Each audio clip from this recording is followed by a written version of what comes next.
That's absolutely right. Today we're going to make 9 procedural materials using one texture node, and that's Voronoi texture. I'm going to show you different settings or a combination of settings for Voronoi texture to get these 9 materials. Now this is a personal experiment, and these are some of my favorite settings, but feel free to experiment and customize them even further. Right? Let's jump right in. For the scene, add some cubes, UV spheres, cylinders, arrange them nicely, slap a bevel modifier and set it to shades mode. Switch the camera to orthographic view, and that's it. Alright, enough of this, let's make some material. This will be a base setup for all the materials, so I'm using the principal BSDF and I'm going to add a Voronoi texture. Now I'm using Node Wrangler add-on, so I can press Ctrl T to bring up the mapping node. We're also going to add a color ramp and a bump node. Alright, let's start with this one. Let's set the output to F1 and distance metrics to Minkowski, and set the distance to the color ramp to preview. Let me focus on this one. Okay. Set the details, roughness, linearity, and random value to 0, and increase the scale and exponent to something like this. Now crush the black and white values and make it sharp, and plug this in the height of the bump node, normal to normal, and add some color. I'm using this color. I'll leave the link down in the description for the color palette that I'm using. And that's it. Grab a screenshot if you want. Alright, let's move on to the next one. For this, I'm using F1 as output and distance metrics to Euclidean. Plug it to the color ramp for preview. Increase the scale, detail, and roughness, and set the linearity to 0. Brush the values till you get these fine looking dots, and plug the color ramp to the height of the bump node. Duplicate the color ramp and plug it in the base color. I'm using a lighter and a darker shade of this color for some depth of the material. And that's it. Alright, let's move on. For the next one, change the output to n-sphere radius. Turn down the random value all the way to 0.01 and increase the scale. Play with the color ramp, and once you're happy with the output, plug it in the bump node. You get the gist of it now.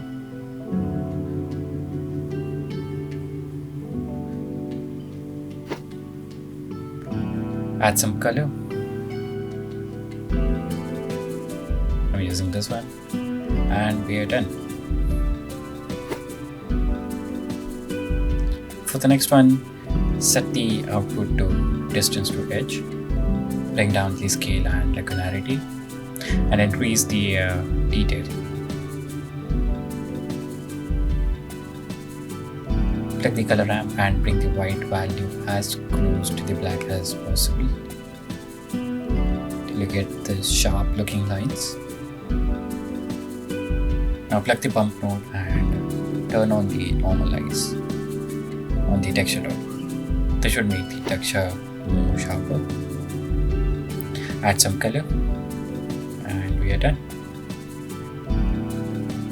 Moving on. For the next one, set the output to F2, increase the scale, detail, and linearity, and plug the distance to color ramp. Flip the colors of the color ramp and crush the black values till you get something like this. Turn down the strength and height if the texture is too rough.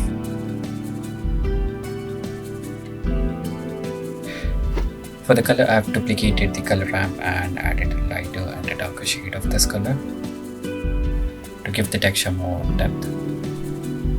And that's it. Let's move on to the next one. For this one, we are using F1 and distance metrics to Minkowski.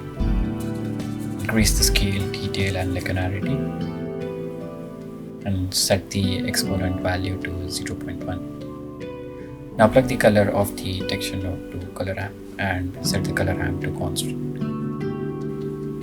Play with the settings till you get something like this, and plug it in the bump node, and done.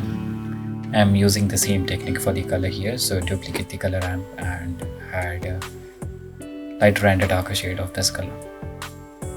Alright, moving on. For the next material, set the output to NSPA radius.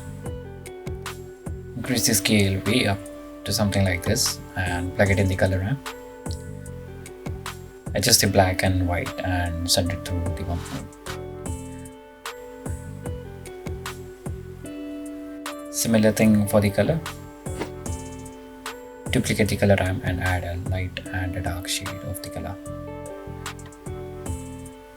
And we are done. Alright.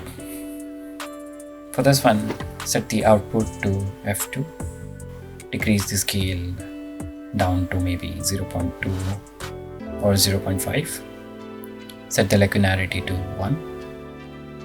You can rearrange the texture using the mapping node, and this applies to all the textures that we have created. I'm doing the same thing here. I'm going to adjust the texture till I find something more of like this. You won't be needing a color ramp for this, so plug the color value directly in the height of the bump node and add some color. And we are done. Alright, the last one. For this one, set the output to F2, increase the scale and detail.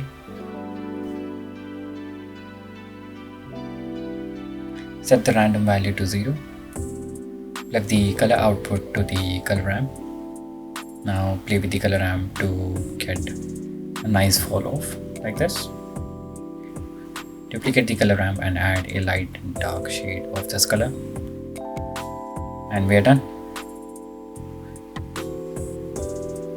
There you have it, 9 materials with one single texture node. Now, these are just some of my favorite settings, but feel free to make your own adjustments. Hope this helped a little. And if you would like to learn more about some interesting material techs, I would recommend you to check out this dispersion shader tutorial. See you there.